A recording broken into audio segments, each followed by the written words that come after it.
은혜 받으실 하나님의 말씀은 시편 23편 1절로 6절의 말씀입니다.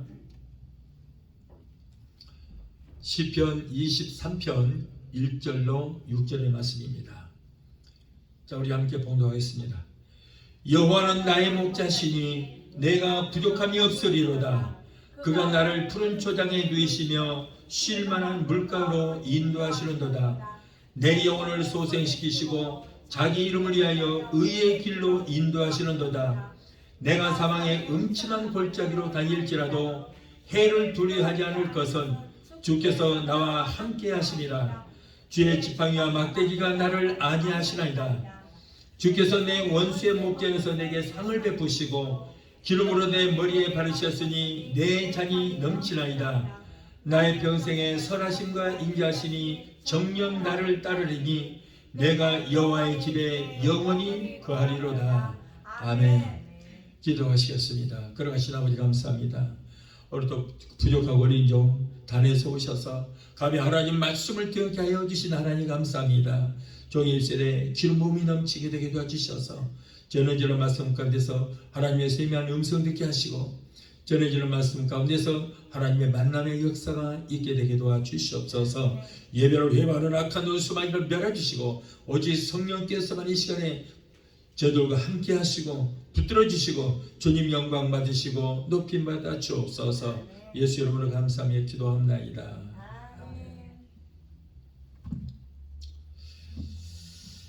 할렐루야. 오늘은 시편 23편 1절로 6절을 본문에서 여호와는 나의 목자라고 하는 말씀으로 은혜 받기를 원합니다. 이스라엘의 2대 왕인 다윗은 어린 시절에 양을 치는 목동 생활을 했습니다. 그는 왕이 되어서 신앙에 깊이 들어갈수록 어린 목자 시절의 그 삶을 회상하면서 그때 자기가 목자가 되어서 양을 돌보듯이 하나님께서 친히 자신을 돌보는 목자가 되신다는 것을 깨닫게 되었습니다. 그래서 시편 23편에 아름다운 고백시를 써서 노래했으며 이 시를 읽는 사람들의 마음을 강한 은혜로 사로잡고 있습니다. 여호와라고 하는데 이 여호와라는 의미는 뭡니까? 영원 전부터 영원까지 스스로 계신다 라고 하는 이름의 의미가 있습니다. 성부 하나님의 이름은 여호와예요. 여호와. 영원 전부터 영원까지 스스로 계신 분이에요. 영원하신 여호와 하나님께서 목자가 되시고 우리는 그의 기르는 양이 되는 것입니다. 그러므로 목자 되신 하나님과 양이 되는 우리와의 관계는 끊을래야 끊을 수 없는 끈끈한 영원한 관계가 되는 것입니다. 양은 자기를 해치려는 원수를 방어할 능력이 없습니다. 대항할 무기도 없습니다. 맹수가 공격해 올 때에 다른 짐승들처럼 뿔로 받거나 아니면 발톱으로 핥히거나 이빨에 독이 있어서 물거나 할 수도 없고 자신의 생존을 위해서 어떤 수단과 방법도 사용할 수 없어요. 그러기 때문에 여러분 양에게는 목자가 필요한 것입니다. 목자의 도움이 있어야 합니다. 그래서 죽을 때까지 자기를 위해서 애써주신 목자를 위해서 나중에는 마지막에 가서는 자기 몸을 주인에게 단백질로 제공하는 것입니다. 자, 첫째로 목자는 양을 위해서 최선을 다합니다. 본문의 1절과 2절을 보면 여호와는 나의 목자시니 내게 부족함이 없으리로다. 그가 나를 푸른 초장에 누이시며 쉴만한 물가로 인도하시는도다 라고 했습니다. 목자는 양을 위해서 항상 부족함이 없이 필요한 것들을 다 공급해 줍니다. 우리의 목자가 되시는 하나님은 이 세상 모든 만물의 소유주가 되시는 거예요. 전사처럼 모든 만물이 다 주의 것입니다. 모든 것이 풍성하신 하나님께서 우리의 부족함을 아시고 그 양의 연약함을 아시고 늘 모든 것으로 채워주시는 거예요. 목자는 양들을 먹일 풀과 깨끗한 물이 있는 곳으로 우리를 이른 아침부터 양들을 깨워서 인도하는 것입니다. 그래서 풀이 있는 곳으로 가서 풀도 먹이고 그리고 물을 먹이기 위해서 시원한 물가로 인도합니다. 물과 풀을 먹이고 나면은 사막의 그 뜨거운 태양빛을 피하게 하기 위해서 여러분 시원한 그늘로 양들을 인도해 가는 것입니다. 자, 이것이 양을 사랑하는 목자의 일인 것입니다. 우리의 목자가 되시는 우리 주님께서는 우리가 줄일 때 영양가 있는 영적인 양식으로 말씀의 꼴을 먹여주시고 영적 목마름을 고통을 당할 때 성령의 생수의 강으로 인도하시며 피곤할 때 우리를 편히 쉬게 해주시는 것입니다. 그러면 우리가 그리도 찾아 헤매는 목장은 어디 있을까? 그곳은 바로 갈보리 십자가 밑입니다. 창세기 3장 15절을 보면은 예수님은 여자의 후손으로 오셨다고 했습니다. 히브리서 9장 15절에는 예수님은 새 언약으로 오셨다고 했습니다. 로마서 3장 21절에는 하나님의 의로 오셨다 이렇게 기록을 하고 있습니다. 여자의 후손으로 오신 예수님께서 새 언약 한 의로 우리의 모든 죄와 허물을 담당하시기 위해서 이 땅에 오신 것입니다. 예수님께서 인류의 모든 죄를 담당하시기 위해서 오셔서 우리를 위하여 저주를 받으시고 우리를 위하여 죽으시고 우리를 의롭게 하기 위해서 죽음에서 부활하신 것입니다. 예수님은 우리에게 새 생명을 주십니다. 요한복음 10장 10절에 내가 온 것은 양으로 생명을 얻게 하고 더 풍성히 얻게 하려 하심이라 라고 했습니다. 인간은 생명을 얻었지만은 죄 때문에 저주받은 생명이에요. 그러나 우리를 저주해서 속량하시기 위해서 십자가에 달리신 예수 그리스도를 믿음으로 저주에서 속량함을 받고 우리는 예수로 말미암아 영원한 새 생명을 얻게 된 것입니다. 어떤 병원의 병실에 21살 된 청년과 62세가 된 노인이 한 병실에 입원했습니다. 그런데 이들은 폐병 말기에 놓였어요. 인생을 마감하는 시점에 모든 소망을 다 잃었습니다. 의사가 와서 가족들을 불러 모아놓고 이전에 이 환자들이 먹고 싶은 것 무엇이든 다 먹을 수 있도록 해주시고 그리고 하고 싶은 것 다 할 수 있도록 해주라는 그 말을 듣고 이제는 세상을 마감할 시간이 됐구나 라고 생각을 했습니다. 젊은 환자는 이 말을 듣고 두려워하고 불안해할 텐데 그렇지 않았어요. 오히려 얼굴이 밝아집니다. 그러면서 죄 많고 고통 많은 이 세상을 떠나서 눈물도 없고 한숨도 없고 고통함도 없고 염려와 근심도 질병이나 애통함이나 이별함이나 죽음도 없는 아버지의 나라를 가지게 됐다고 그러면서 너무나도 기뻐하면서 찬송을 부릅니다. 한편 노인은 죽는다는 그 말을 듣고 두려움과 공포에 떨면서 슬퍼했어요. 그러다 보니 그의 목에서는 검붉은 피가 쏟아져 나왔습니다. 그는 과거 20년 동안 절에 들어가서 승려 생활을 하면서 열심히 돈을 닦았습니다. 그러나 이제 폐병이 걸리고 죽음 앞에 서 있는 그가 깨달은 것이 있는데 불교는 자신의 영으로 구원할 수 없다는 거예요.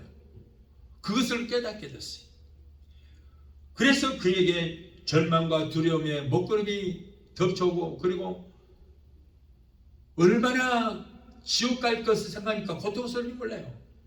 노인은 죽음을 두려지 않고 당당한 이 청년을 바라보면서 여보게 자네는 죽음이 두렵지 않은가? 예 할아버지 저는 예수를 믿고 새 생명을 얻어서 나는 이제 이 세상 떠나도 천국 가게 되었으니 어찌 기쁜 일이 아니겠습니까? 저는 조금도 두렵지 않고 오히려 기쁩니다 그랬습니다. 노인은 그 말을 듣고 큰 충격을 받았습니다. 여보게 나 같은 사람도 지금이라도 예수를 믿으면 나도 구원을 받아서 천국에 갈 수 있겠는가?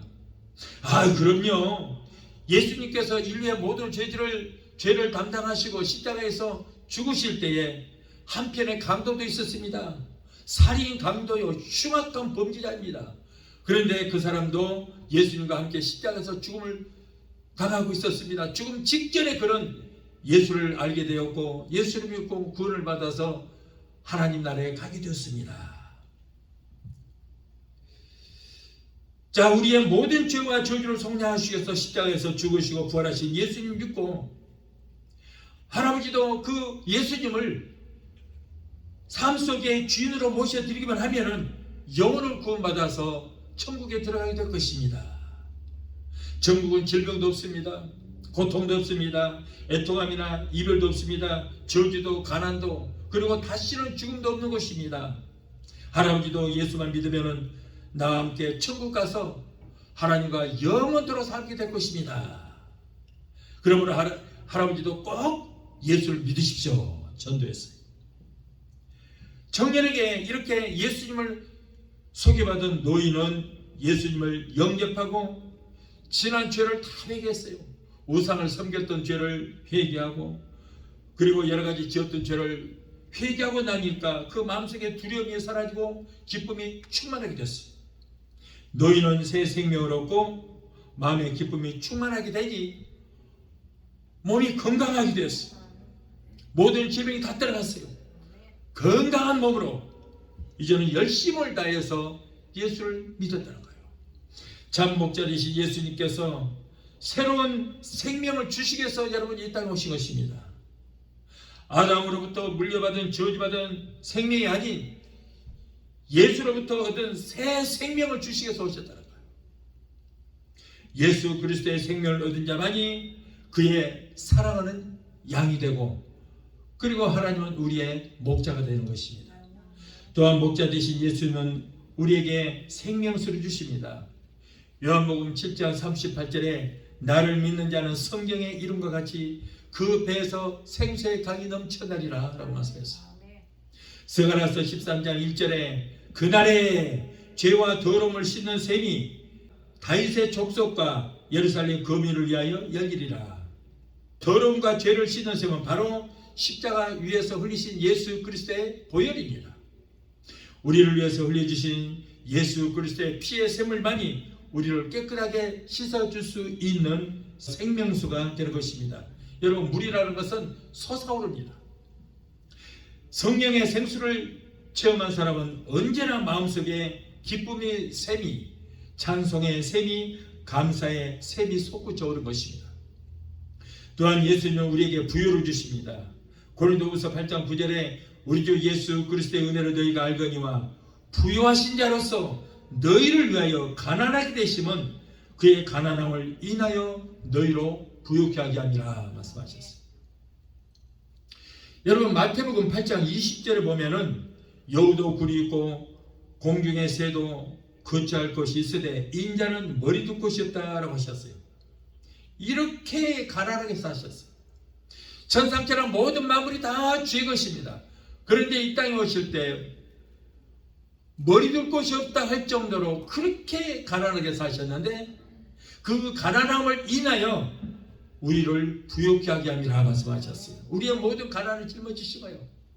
너희 가난을 짊어지더니 너희는 부유하라는 거예요. 그러므로 여러분, 우리는 가난할 이유가 이제 없어졌습니다.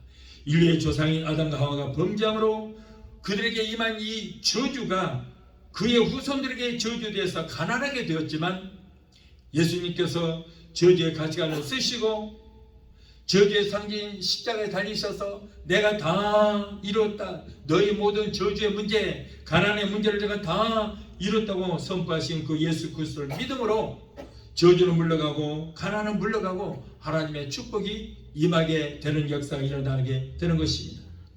여러분, 이 가난은 저주로부터 오는 것인데 예수님께서 우리를 가난하게 하는 저주를 머리에다 써버렸다는 거예요. 그래서 저주의 문제를 해결하신 그 예수를 믿음으로 저주는 우리와는 상관이 없게 된 것입니다.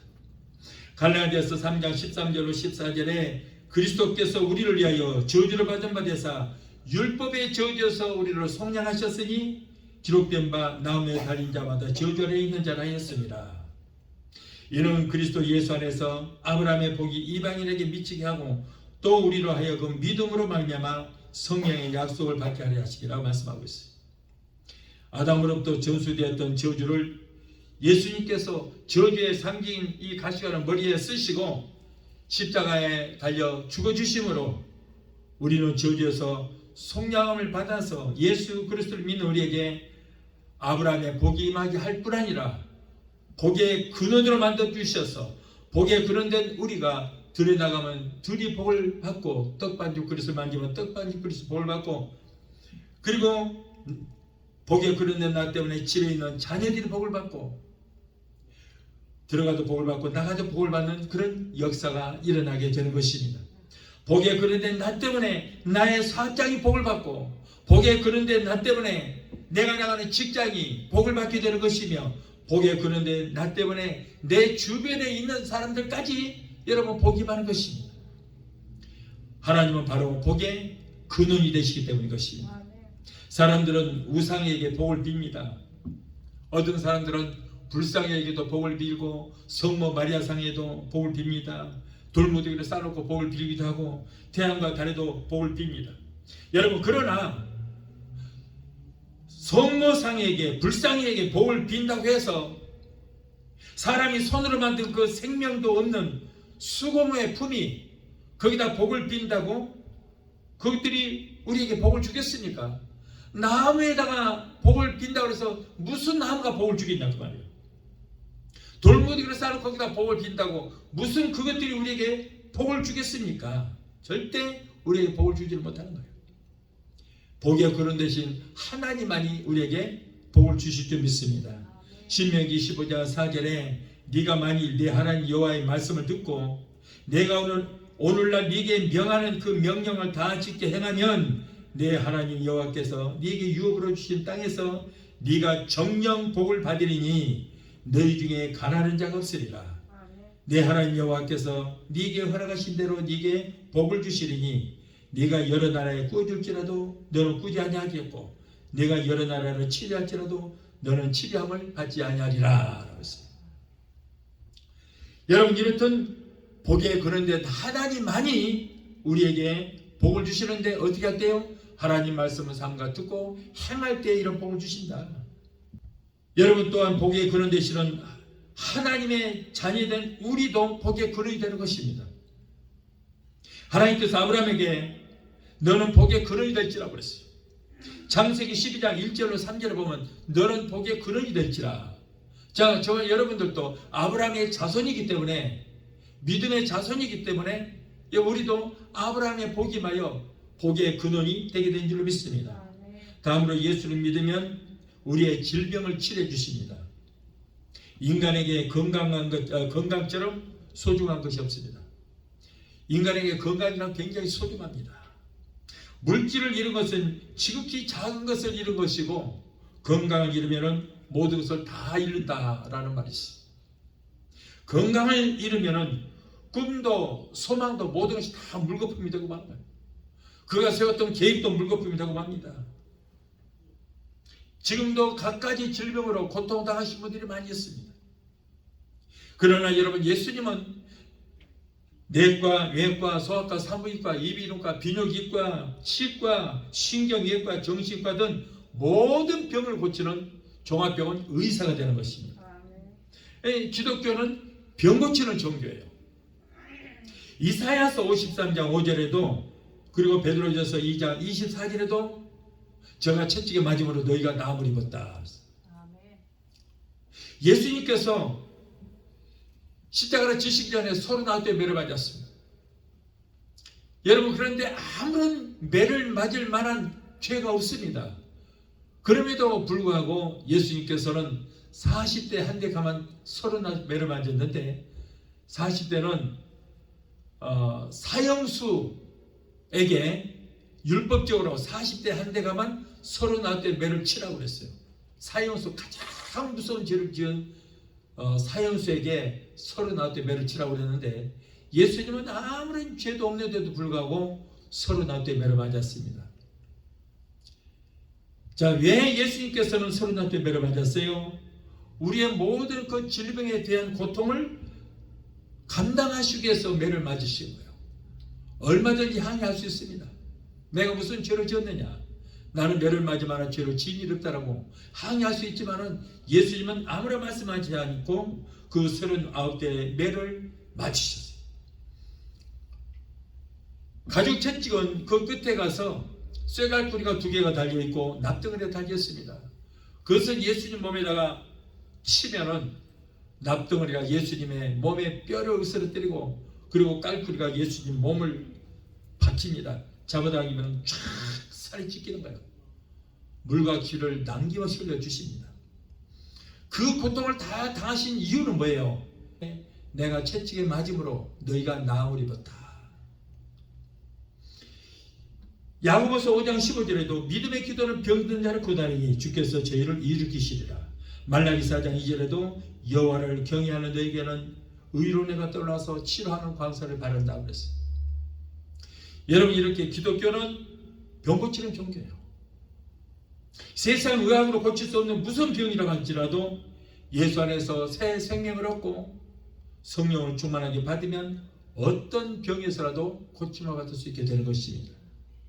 여러분, 많은 사람들이 기독교는 영혼만 구원시키는 종교라고 말합니다. 그러나 그것은 너무나도 잘못 알고 있는 사실입니다. 기독교는 전인적인 구원을 이루는 종교예요. 전인적인 구원을. 예수님께서 이 땅에 계실 때 우리의 영혼만 구원시키는 거 아닙니다. 영혼도 구원시켰고 질병에서도 문제 가운데서도 구원을 이루셨어요. 그냥 구원이라고 하는 뜻은 뭡니까? 건짐을 받았다는 거예요. 건졌다. 어떤 위기에 있을 때 건졌다. 우리가 질병에 고통당하고 있을 때 질병에서 고침받은 것도 그것도 건짐을 받는 그것도 구원이에요. 예수님께서 혈루증 여인에게 뭐라고 그랬어요? 딸아, 내 믿음이 너를 구원하였다. 예수님의 옷자락을 만지고 고침받은 것 혈루증 여인에게 예수님께서 내 믿음이 너를 구원하였다. 병에서 건짐을 받았다는 거예요. 우리의 영혼은 죄악에서 건짐을 받는 것, 그것이 바로 우리의 영혼의 구원입니다.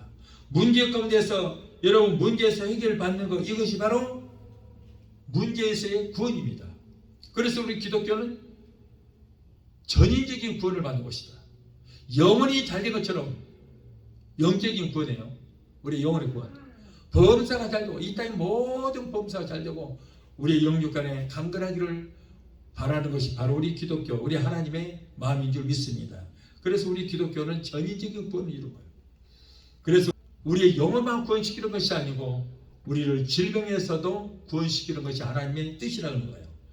그래서 마태복음 9장 35절에 예수님께서 이 땅에 오셔서 하셨던 3대 사역이겠습니다.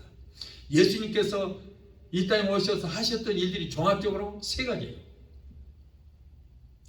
마태복음 9장 35절에 예수께서 온 성과 촌에 두루 다니시며 회당에서 천국 복음을 전파하시고 하나님 말씀을 가르치시고 모든 병과 약한 것을 고치셨다 그랬어요.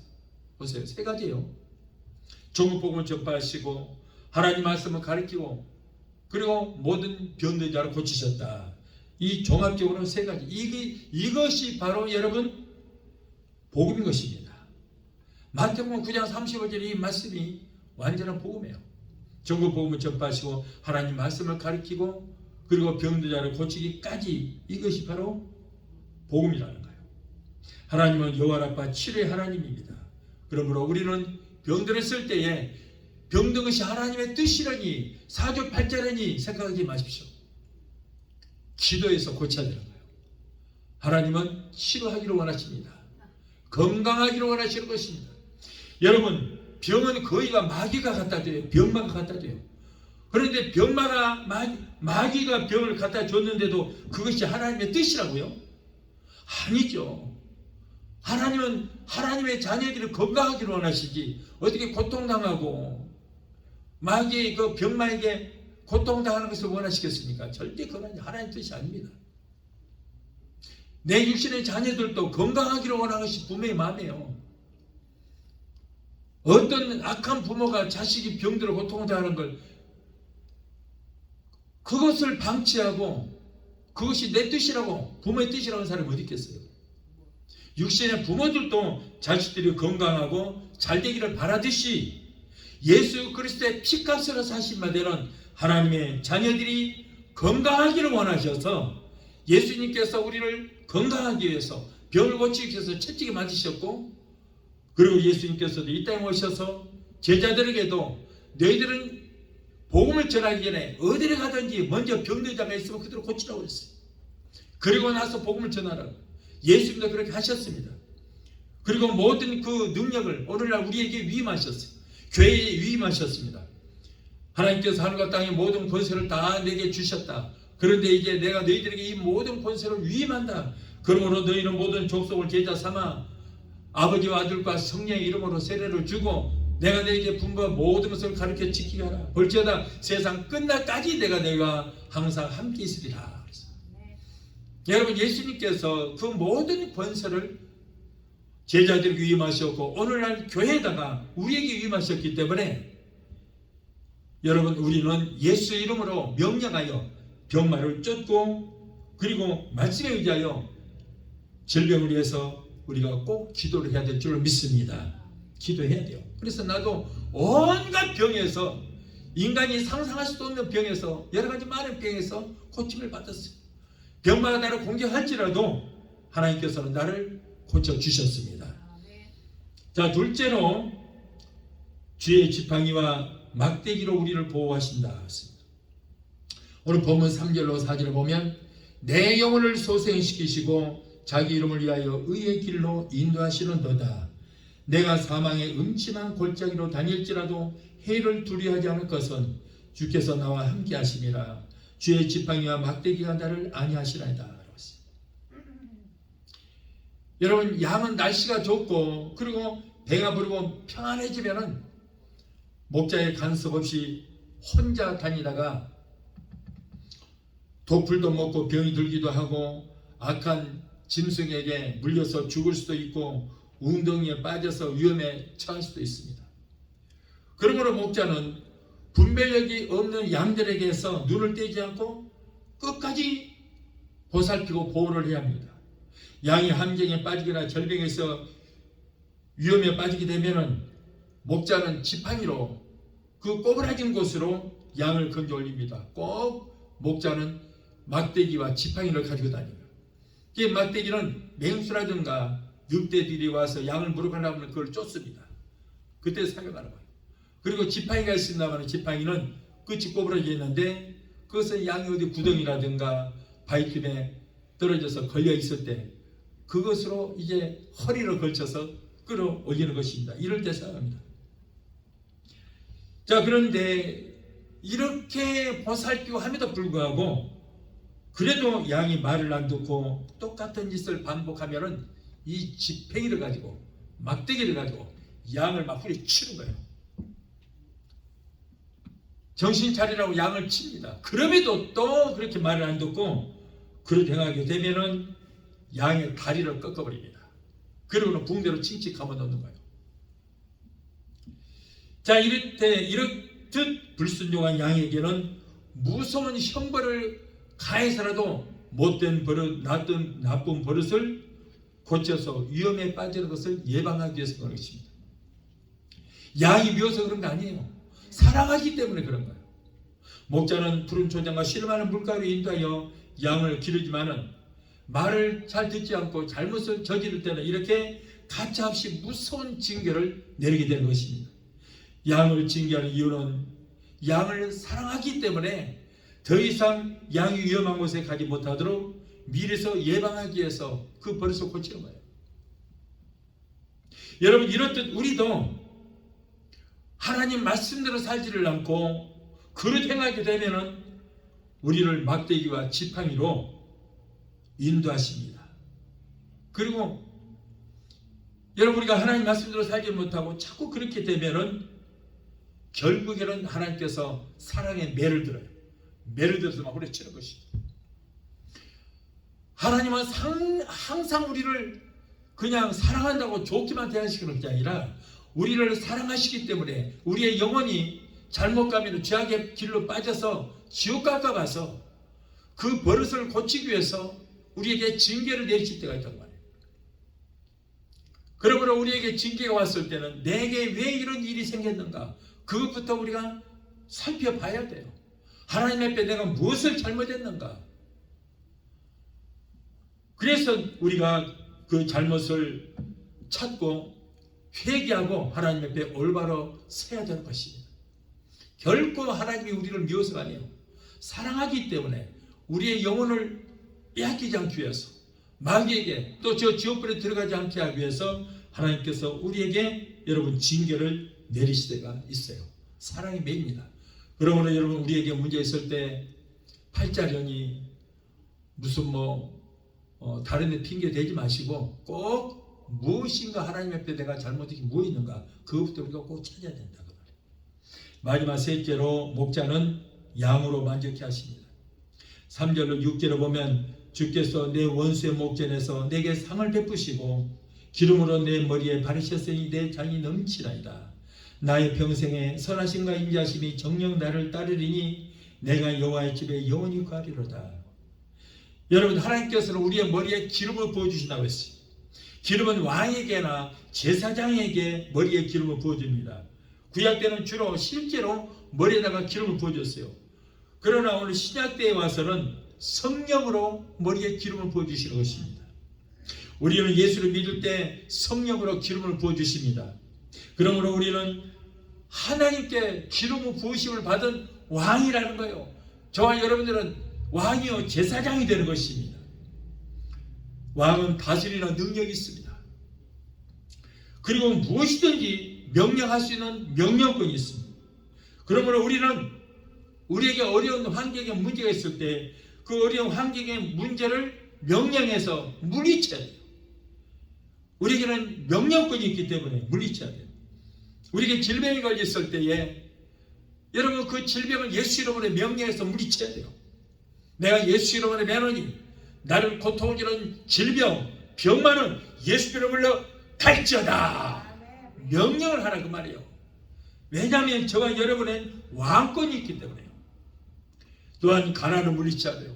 예수 이름으로 물리치 말아요. 저주를 명령하여 물리쳐야 되는 것입니다. 질병아, 가난아, 저주야, 환경에서 오는 모든 문제야, 내가 예수 이름으로 엄임히 하노니 예수 이름으로 갈지어다. 예수 이름으로 갈지어다고 왕답게 여러분 명령을 하시기 바라요. 어떤 분들은 그래요. 우리는 지극히 나약한 인간에 불과하다고, 하나님 앞에 지극히 아무것도 아닌 그런 노보트마토 못한 인간으로 그렇게 자신을 비하하는 그런 사람들도 있어요. 하나님 앞에 아무것도 아니다는 거. 그러나 그것은 잘못 믿고 있습니다. 잘못 믿고 있습니다. 여러분, 저와 여러분들은 하나님께서 엄청난 권세를 허락해 주셨어요. 예수님으로 명령하여 병마도 쫓고 귀신도 쫓고 가난도 물리칠 수 있는 그런 권세를 주셨다고 말해요. 그걸 사용해야 돼요. 우리에게 왕권도 주셨기 때문에 왕권을 가지고 여러분 우리에게 있는 여러 가지 문제를 꾸짖어서 명령해서 쫓아야 되는 거예요. 제가 예배 시간에 설교 끝나면은 문제 해결과 그리고 질병을 위해서 신유 기도를 합니다. 내가 예수 이름으로 하노니 문제도 따라갈지어다, 질병도 따라갈지어다, 이렇게 문제를 위해서 기도하면은 어떤 분들은 그래요. 아이고 자기가 무슨 하나님인가? 아니 자기가 무슨 능력이 있다고 예수 이름으로 명하노니 물러갈지어다, 이렇게 할 수 있느냐고 그 비판하는 사람도 있어요. 예. 그러나 저는 분명히 말하는데 능력은 전혀 없습니다. 능력은 없습니다. 그러나 뱀과 정갈을 밟으며 원수의 모든 저 원수 마귀 귀신의 능력을 제할 권세, 병마를 제할 권세, 이 권세가 성령 받은 제 입술에 저는 있습니다. 뱀과 정갈을 뭡니까? 바로 원수 마귀 귀신이에요. 나는 능력은 없습니다만은 귀신은 능력이 있습니다. 하나님만큼 능력이 있습니다. 그런데 하나님 우리를 살리는 능력이 있지만 원수 마귀 귀신 사탄들은 우리를 도둑질하고 죽이고 멸망시키고 병을 갖다 주고 우리를 저주하고 가난하게 하는, 문제를 갖다 주는 이런 능력이 있어요. 그런데 우리에게는 능력이 없습니다만은 그 능력을 사용하지 못하도록 제어할 권세가 있다고 말해요. 권세가. 그래서 저는 그 권세를 가지고 예수 이름으로 명령해서 그 문제를 꾸짖어 쫓게 된 것입니다. 자, 잘 보세요. 마가복음 16장 17절 18절을 보면 믿는 자에게 이런 표적이 따르리니 누구요? 목사에게? 아니요. 예수 믿는 자에게 이런 표적이 따르리니 저희가 내 이름으로 귀신을 쫓아내며 그랬어요. 병든 자에게 손을 얹은즉 나으리라. 분명히 여러분 우리에게 권세를 주셔서 예수 이름으로 명령해서 귀신을 쫓아내라. 저희가 내 이름으로 귀신을 쫓아내며 그랬어요. 믿는 자에게 따른 표적입니다. 예, 목사의 능력이 아니고 믿는 자에게 따른 표적이에요. 그것도 큰 믿음도 아니요. 너희가 겨자씨 하나님만한 믿음만 있어도 저 산을 명하여 바다에 던지라 명하고 믿으면 그대로 되리라. 보세요. 우리 입술에 권세가 있어요. 그리고 병든 자에게 손을 얹은즉 나으리라.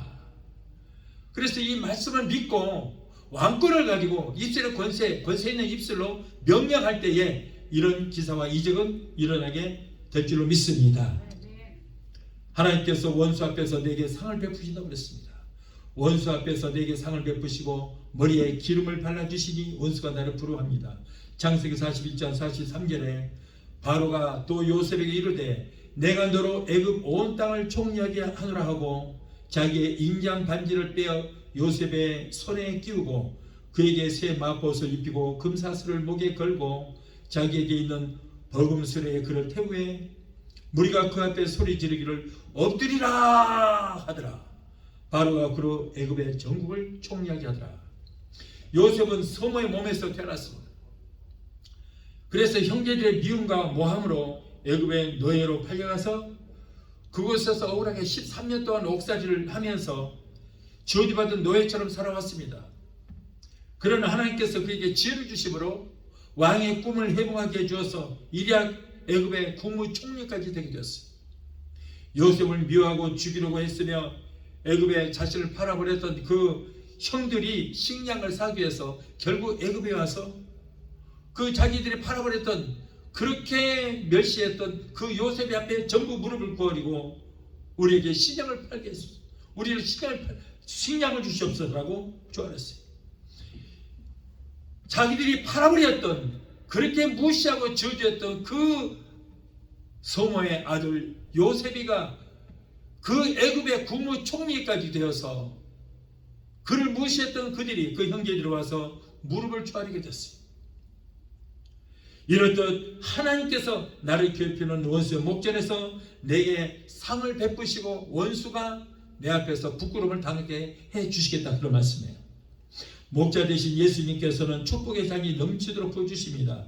히브리서 6장 14절에 내가 반드시 너를 복주고 복주며 너를 번성케 하고 번성케 하리라. 여러분, 많은 사람들이 기독교는 축복만 안 된다는 거예요. 축복만 안 된다. 그 기복치단이다. 이런 사람 많이 있습니다. 자, 그럼에도 불구하고 관계상에서 그렇게 설교하는데 자기는 기도할 때 내 자식들 우리 가족들은 축복해 달라고 그런 기도하지 말아야죠. 그러면 여러분, 기독교는 복의 종교입니다. 축복의 종교예요.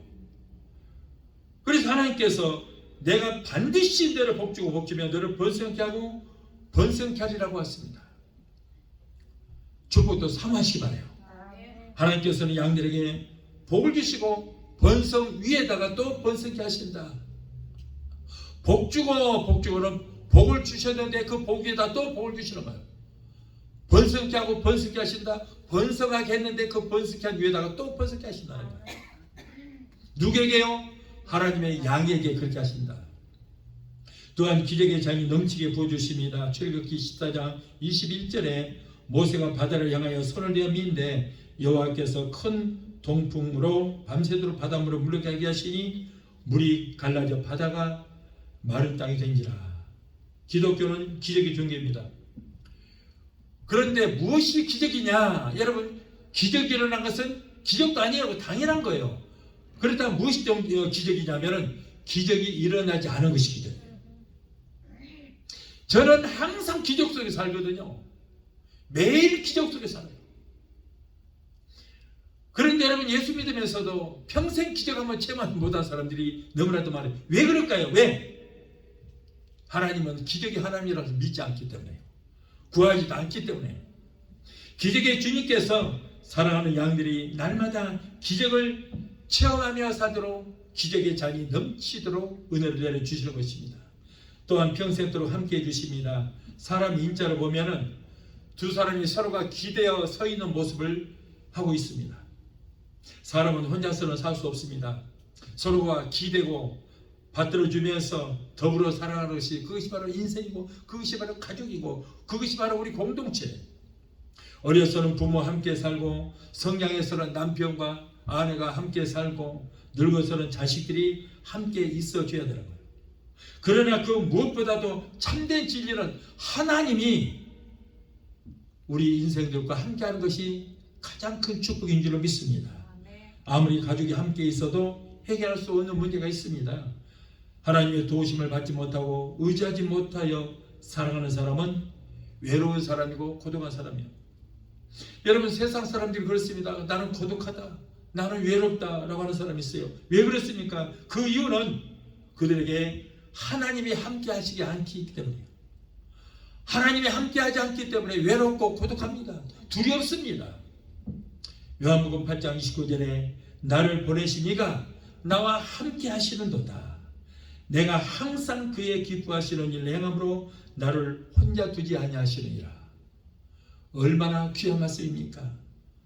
하나님이 함께하지 않기 때문에 외롭고 고독하고 두렵습니다마는, 그러나 나를 보내신 이가 나와 함께 하신다.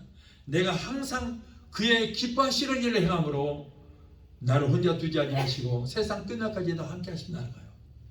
그러므로 하나님, 우리는 기쁘시게 합시다. 할렐루야. 하나님을 기쁘시게 할 때 세상 끝날까지 우리와 함께 해주시고 우리를 도와주시게 될 줄 믿습니다. 내가 항상 하나님을 기쁘시게 해드리는 것, 이 생활을 할 때에 주님이 영원히 내 곁에 계시겠다는 거예요. 그러므로 나는 여러분 항상 어느 말씀을 가장 귀하게 여기냐면, 볼지어다 세상 끝날까지 내가 너와 항상 함께 있으리라. 이 말씀으로 저는 항상 두려워하지 않고 외로움하지 않고 하나님이 항상 나와 함께 있다는 걸 생각할 때, 아무리 무서운 태산이 무너지는 그런 어려움이 있을지라도 저는 전혀 두려워하지 않은 것은 바로 하나님이 나를 지켜주신다는 것을 알고 있기 때문이에요. 하나님이 나와 함께 하시는데, 정상처럼 모든 만물을 만드시고 우리의 인생의 생사복을 주장하시는 하나님 나와 함께 하시는데 무엇이 두렵습니까? 무엇이 두렵습니까? 마태복음 28장 20절에 볼지어다 세상 끝날까지 내가 너와 항상 함께 있으리라. 목자 되신 주님께서 목자 이런 양같이 우리를 그와 같이 버려두지 아니하시고 험악한 세상에서 승리할 수 있도록 항상 우리 안에 거하시며 나와 동거동락하시겠다, 그런 말씀이에요. 여호와는 나의 목자시니 내가 부족함이 없으리로다. 여러분, 매일매일 시편 23편의 말씀을 읽고 묵상하심으로 말씀으로 힘을 얻어 승리하게 되시기를 예수 이름으로 축원합니다. 우리 찬양하고 하시고 기도하시겠습니다.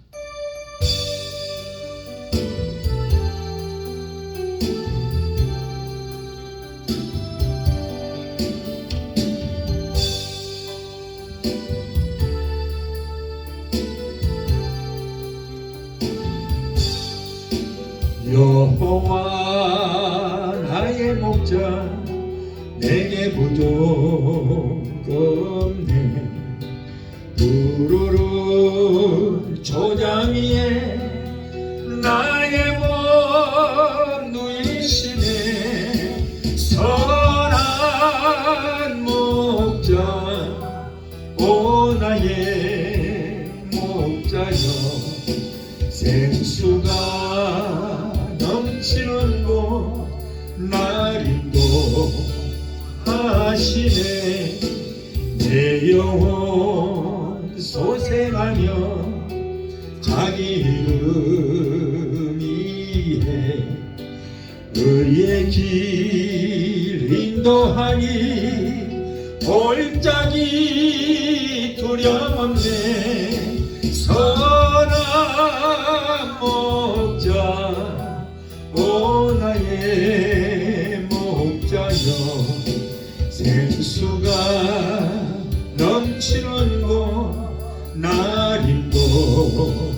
하시네. 주님의 지팡이가 아니하네 나를. 주께서 원수 앞에 상으로 베푸시네. 선한 목자 오 나의 목자여. 생수가 넘치는 곳 나를 인도하시네. 기름을 머리에 바르시는 주님. 평생의 선하심과 인자함 따르리니. 선한 목자 오 나의 목자여. 생수가 넘치는 곳 나를 인도하시네. 기도하시겠습니다. 우리 목자 되신 하나님, 연약한 양들인 성도를 푸른 초장과 실만한 물가로 인도하시니 감사합니다. 사방에 음침한 골짜기로 다닐지라도 주께서 나와 함께 하심으로 회를 두려지 않게 하시니 감사합니다. 원수의 목전에서 내게 상을 베푸시고 원수를 부끄럽게 하신 하나님, 하나님과 영원히 함께하는 삶을 누리게 되게 도와 주시옵소서. 예수 이름으로 감사하며 기도하옵나이다. 아멘.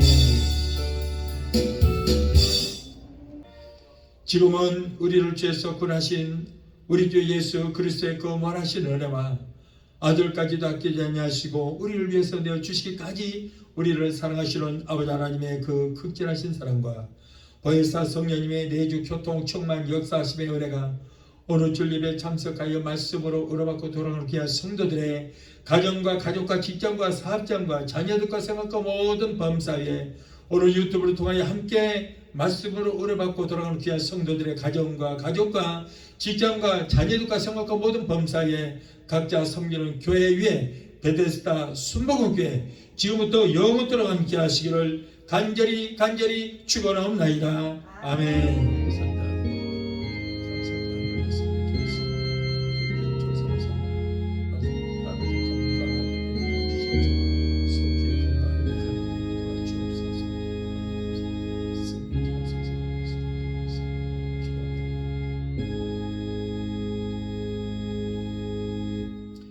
할렐루야. 하나님께 영광을. 할렐루야.